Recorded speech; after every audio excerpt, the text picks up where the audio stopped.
Hello everybody, I am Neha. Welcome to our juries. आज हम पढ़ने वाले हैं बहुत ही important, most important topic of the constitution, preamble of the constitution. कोई भी एक्ट हो, कोई भी स्टैच्यू हो, कोई भी सब्जेक्ट हो, उसका एक इंट्रोडक्टरी पार्ट होता है जिसको हम बोलते हैं इंट्रोडक्शन। वही प्रीएम्बल होता है जिसमें सब कुछ बताया जाता है कि उस एक्ट में क्या ऑब्जेक्टिव्स हैं, सब कुछ प्रीएम्बल में दिया जाता है। तो आज हम पढ़ेंगे preamble of the constitution. Constitution की प्रीएम्बल के बारे में जानते हैं इस वीडियो में। तो जो कॉन्स्टिट्यूशन की प्रीएम्बल है वो ली गई है यूएसए से। तो यूएसए की प्रीएम्बल में जो वर्ड है वी द पीपल, वही सेम हमारे इंडिया के कॉन्स्टिट्यूशन में है, वी द पीपल। यहीं से अमेरिका की कॉन्स्टिट्यूशन की प्रीएम्बल स्टार्ट होती है और यहीं से हमारे इंडिया की प्रीएम्बल स्टार्ट होती है। प्रीएम्बल को as it is word to word याद कर लेना। इसका एक भी वर्ड आप स्किप नहीं कर सकते हो, पूरा की पूरा एज इट इज आपको याद करना होगा। एक बार हम पढ़ लेते हैं प्रीएम्बल क्या कहती है। We the people of India having solemnly resolved to constitute India into a sovereign, socialist, secular, democratic republic and to secure to all its citizens justice, कौन सी justice, social, economic and political, liberty, कौन सी thought, expression, belief, faith and worship, equality, status and opportunity and to promote among them all, fraternity, the dignity of the individual and the unity and integrity of the nation. In our Constituent Assembly, this 26th day of November 1949, do hereby adopt, enact and give to ourselves this Constitution. 26 नवंबर 1949 को हमने जो ये preamble है इसको adopt किया, enact किया और आत्मर्पित किया।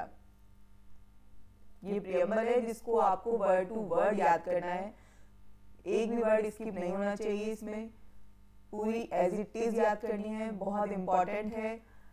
एक ना एक क्वेश्चन प्रीएम्बल में से आ ही जाता है, मेंस में आ जाए या प्री में आ जाए, पर क्वेश्चन जरूर बनता है प्रीएम्बल से। अच्छा, प्रीएम्बल में अभी तक सिर्फ एक अमेंडमेंट हुआ है जो कि हुआ था 42 अमेंडमेंट। उसमें क्या हुआ था, एक तो ये 3 वर्ड ऐड हुए थे, उसके बारे में हम आगे डिस्कस करेंगे इसी वीडियो में।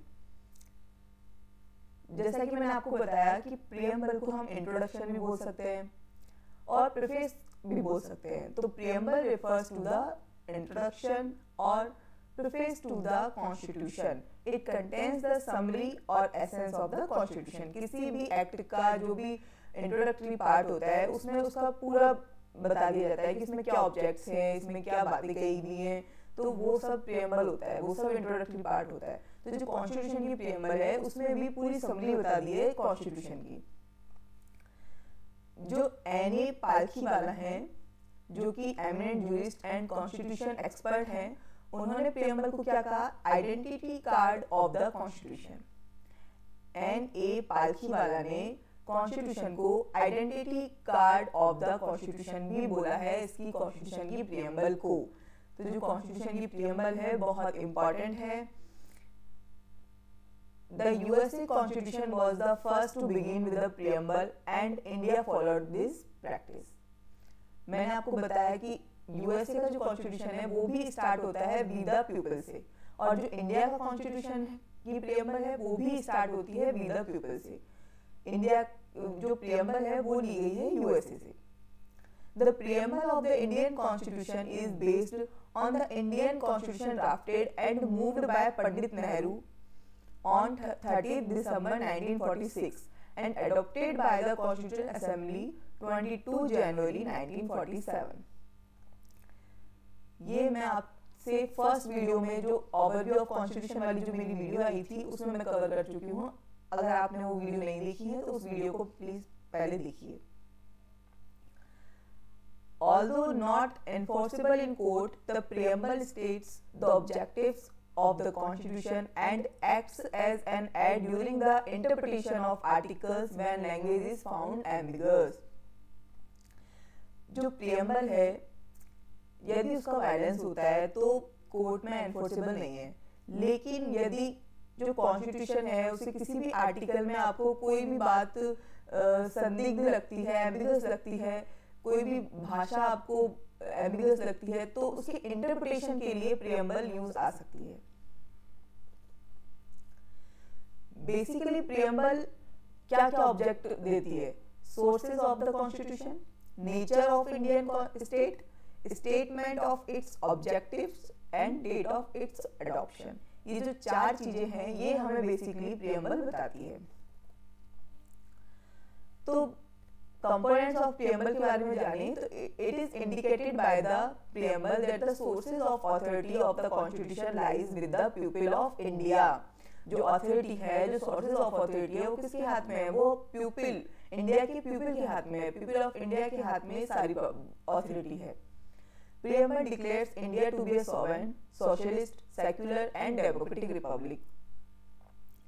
The objectives stated by the preamble are to secure justice, liberty, equality to all citizens and promote fraternity to maintain unity and integrity of the nation. ये preamble में सब कुछ बताया गया है, सारे objects ये बताए गए हैं। और जो अडॉप्ट डेट थी वो क्या है? 26 नवंबर 1949। ये जो चार चीजें हैं जो कि मैंने आपको बताया कि ये जो चार चीजें हैं, sources of the constitution, nature of Indian state, statement of its objectives and date of its adoption, ये जो चार ऑब्जेक्ट्स हैं ये ही प्रियम्बल हमें बेसिकली देता है। जो अडॉप्ट हुआ था वो कब अडॉप्ट हुआ? 26 नवंबर 1949। 26 नवंबर 1949 को कुछ आर्टिकल तो उसी दिन अडॉप्ट हो गए थे, लेकिन कुछ 26 जैन 1950 को भी अडॉप्ट हुए थे। अब इनके कीवर्ड्स हम जाने हैं, प्रियम्बल के कीवर्ड्स। तो we the people of India, यहाँ से हमारी प्रियम्बल स्टार्ट होती है। तो एक तरह से जो सॉवरेंटी है सॉरी, तो जो सॉवरेंटी है वो हमारे पीपल ऑफ इंडिया के हाथ में है।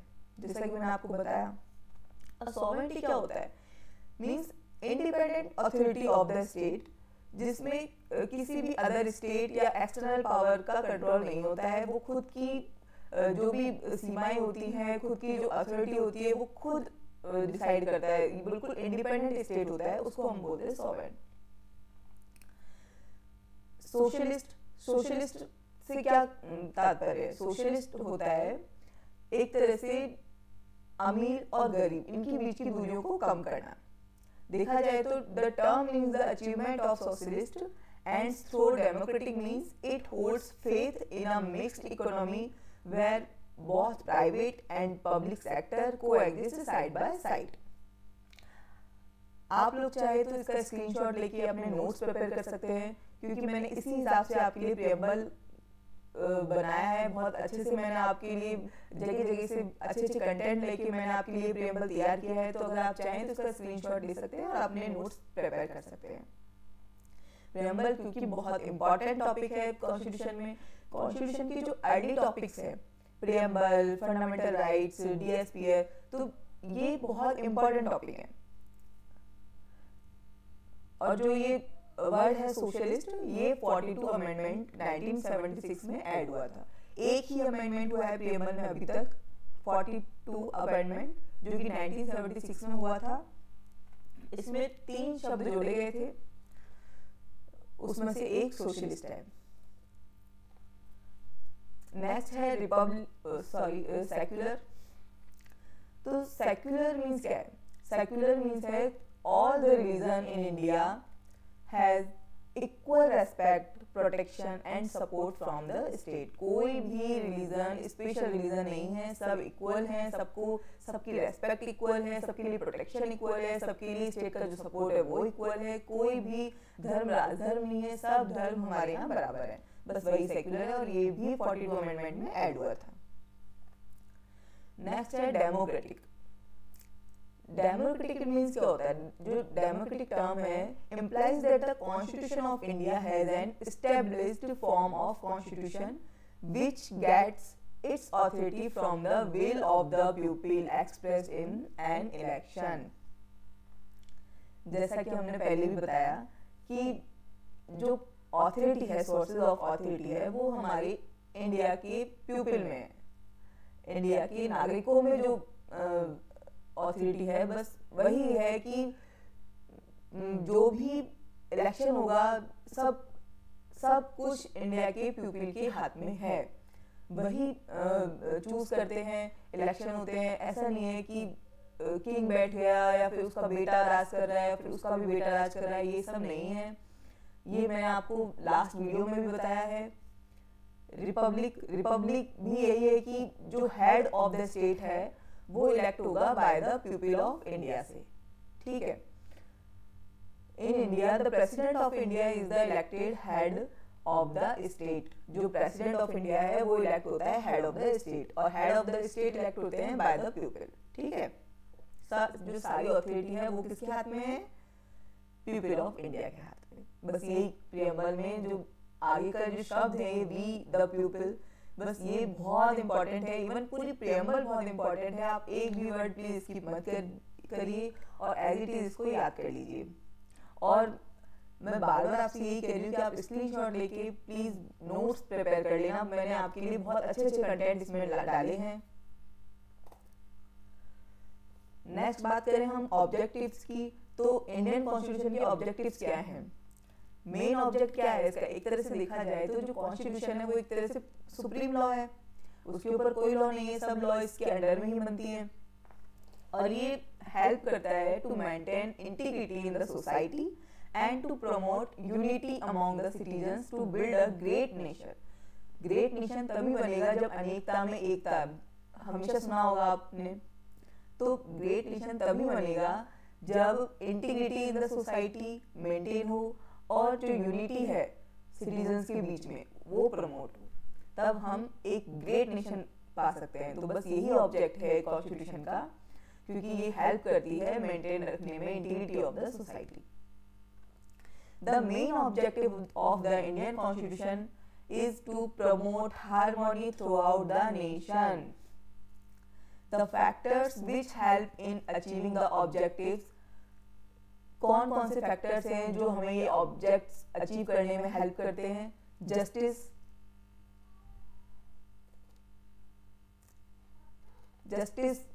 जैसा कि हमने प्रियम्बल में देखा 3 टाइप ऑफ जस्टिस होते हैं, उनके बारे में भी हम आगे डिस्कस करेंगे। तो जो जस्टिस है, it is necessary to maintain order in society that is promised through various provisions of fundamental rights. Fundamental rights में भी जस्टिस के बारे में बताया गया है। एंड डीपीएसपी है, जो नीति निर्देशक तत्व हैं, उनमें भी जस्टिस के बारे में बताया गया है। वही 3 जस्टिस बताए गए हैं। Provided by the constitution of India, it comprises 3 elements which is social, economic and political. अब ये तीनों जस्टिस होते क्या क्या हैं? Social justice, economic justice, political justice, बस हम इनको पढ़ लेते हैं, लेकिन हमें पता ही नहीं होता है कि होते क्या है ये social justice, economic justice, political justice. तो आज हम ये भी जान लेते हैं। सोशल जस्टिस क्या होता है?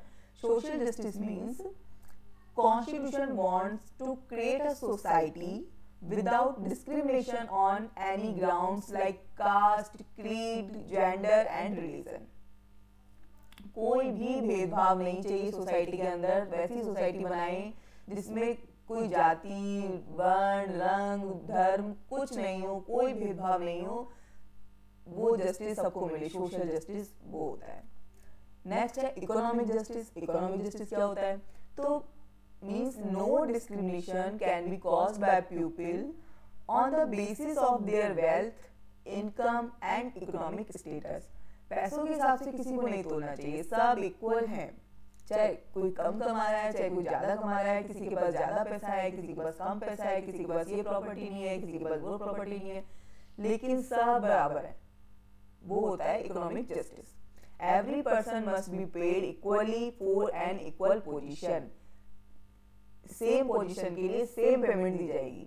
ऐसा नहीं है कि सेम पोजीशन है और इनको अलग मिल रहा है, उनको अलग मिल रहा है। दोनों को इक्वल अगर पोजीशन है तो इक्वल ही पेमेंट जो है दी जाएगी। And all people must get opportunity to earn for their living. Political justice क्या होता है? वही पॉलिटिकल जस्टिस है। Political justice means all the people have an equal, free and fair right without any discrimination to participate in political opportunities. Political opportunities भी जो हैं वो बिना भेदभाव के सबको मिलनी चाहिए, कोई भेदभाव नहीं होना चाहिए, सब बराबर हैं। ये मीन्स है social, economic and political justice. आपको पता होना चाहिए कि होते क्या क्या है, social justice, economic justice, political justice. सिर्फ पढ़ने से कुछ नहीं होगा, इनकी मीन्स भी तो हमें पता होना चाहिए कि सोशल जस्टिस क्या कहता है, इकोनॉमिक जस्टिस क्या होता है। हमें पता ही नहीं है, बस पढ़ लेंगे तो मजा नहीं आएगा ना। एक एक वर्ड हमें पता होना चाहिए प्रियम्बल का। पूरी कॉन्स्टिट्यूशन इसी पे डिपेंडेंट है।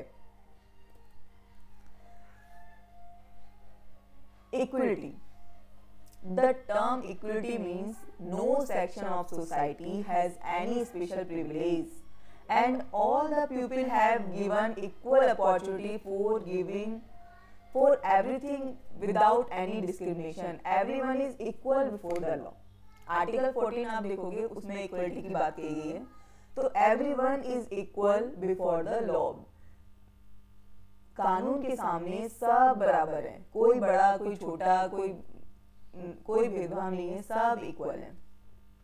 अच्छा, लिबर्टी हमें आर्टिकल 19 में मिलेगी। तो लिबर्टी का मीन्स क्या होता है, क्या होती है लिबर्टी? तो लिबर्टी मीन्स है freedom for the people to choose their way of life. उनको फ्रीडम है कि अपनी जिंदगी उन्हें किस तरह से जीनी है, उनको फ्रीडम है। Have political views and behavior in society. Liberty does not mean freedom to do anything. A person can do anything, but in the limit set by the law. Freedom है उसको पूरी, लेकिन जो लॉ के द्वारा जो limit set की हुई है उसी के अंडर में उसको लिबर्टी है। ऐसा नहीं कि वो कुछ भी कर रहा है, चाहे वो लॉ से रिलेटेड है, मतलब लॉ के अंडर में है या नहीं है, लॉ से बाहर जाके कोई भी काम नहीं किया जा सकता, उतनी लिबर्टी है। कुछ लिमिटेशन तो होनी चाहिए हर चीज में, तो लिमिट के अंदर वो कुछ भी कर सकता है। नेक्स्ट आता है फ्रेटर्निटी। तो जो फ्रेटर्निटी टर्म है उसका मतलब है feeling of brotherhood and an emotional attachment with the country. भाईवाद है हमारे नेशन में। And all the people, fraternity helps to promote dignity and unity in the nation. मैं आपको फिर से कह रही हूँ, आप स्क्रीनशॉट ले लीजिएगा और प्लीज अपने नोट्स प्रिपेयर कर लीजिए। Importance of objectives. It provides a way of life. It includes fraternity, liberty and equality as the nation of a happy life and which can not be taken from each other. जो आपकी जीने का तरीका है उसमें fraternity, liberty, equality बहुत important है। इनके बिना आप एक हैप्पी लाइफ नहीं जी सकते। और सबसे अच्छी बात यह है कि कोई आपसे इनको ले भी नहीं सकता, कोई आपसे इनको छीन नहीं सकता। आपको पूरी लिबर्टी होती है, इक्वलिटी होती है, आपके पास फ्रेटर्निटी होती है, लेकिन अंडर लॉ के अंडर में आपको लिबर्टी होती है, एक रेस्ट्रिक्शन आप पे लगा दी जाती है। एक तरह से देखा जाए तो तीनों जो वर्ड हैं, फ्रेटर्निटी, लिबर्टी एंड इक्वलिटी, तीनों में कुछ ना कुछ कनेक्शन है कि एक विदाउट, मतलब एक के बिना दूसरा नहीं चल सकता, दूसरे के बिना तीसरा नहीं चल सकता, सब एक दूसरे से कनेक्टेड है। Liberty can not be divorced from equality, equality can not be divorced from liberty, nor can liberty and liberty be divorced from fraternity. Without equality, liberty would produce the supremacy of the few over the many. अगर equality नहीं होगी तो कोई भी अपने आप को super समझेगा कि मैं सुपर हूँ, सब मुझसे नीचे हैं। Equality without liberty would kill individual initiative. Without fraternity, liberty would produce the supremacy of the few over the many. Without fraternity, liberty and equality could not become a natural course of anything. तो ये जो तीनों में जो connection है बहुत पक्का connection है, बहुत पक्का इनमें बॉन्ड है, एक के बिना दूसरा नहीं रह सकता है। तो ये तीनों के लिए हमें जिंदगी, अच्छी जिंदगी जीने के लिए, एक हैप्पी लाइफ जीने के लिए हमारी कॉन्स्टिट्यूशन की प्रियम्बल में प्रोवाइड करा रखे हैं fraternity, liberty and equality. Status of preamble. तो कई केसेस आए जिनमें ये कहा गया कि जो प्रियम्बल है वो हमारे कॉन्स्टिट्यूशन का पार्ट है या नहीं। सुप्रीम कोर्ट में काफी केसेस आए, तो कुछ इंपॉर्टेंट केस मैं आपके लिए लेके आई हूँ। The preamble being part of the constitution is discussed several times. काफी बार मतलब डिस्कस हुआ है कि preamble इंडिया का कॉन्स्टिट्यूशन का पार्ट है या नहीं है। लेकिन इसको हम कुछ केसेस से, जो 2 केस में आपके लिए लाई हूँ जो इम्पोर्टेंट है, नोट डाउन कर लीजिएगा प्लीज। तो फर्स्ट है बेरुबारी केस। तो it was used as a reference under article 143(1) of the Constitution, which was on the implementation of the Indo-Pakistan Agreement related to the Berubari Union, and in exchanging the enclaves which were decided for consideration by the bench consisting of 8 judges. 8 judges की bench ने consider किया था। Through the Berubari case, the court stated that preamble is the key to open the mind of the makers. But it cannot be considered as a part of constitution. इसने तो बोल दिया भाई कि constitution का part नहीं है preamble, therefore it is not enforceable in a court of law। पर नेक्स्ट केस आया केशवानंद भारती का केस। तो इस केस में बोल दिया कि ये पार्ट है preamble. The preamble of the constitution will now be considered as part of the constitution।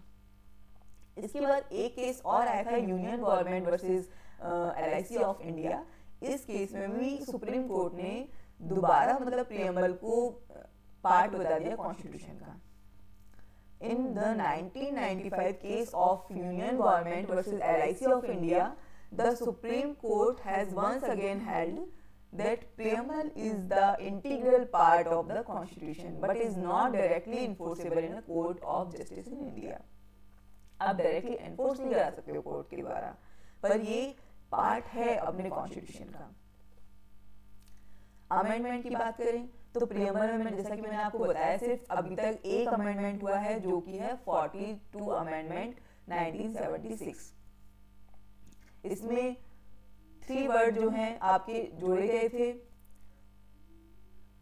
ये जो अमेंडमेंट हुआ था ये हुआ था केशवानंद भारती केस के बाद। After the judgment of the Kesavananda Bharati case, it was accepted that the preamble is part of the constitution। As a part of the constitution, preamble can be amended under article 368 of the constitution, but the basic structure of the preamble cannot be amended। जो basic structure है, जो आधारभूत ढांचा है preamble का, उसको amended नहीं किया जाएगा।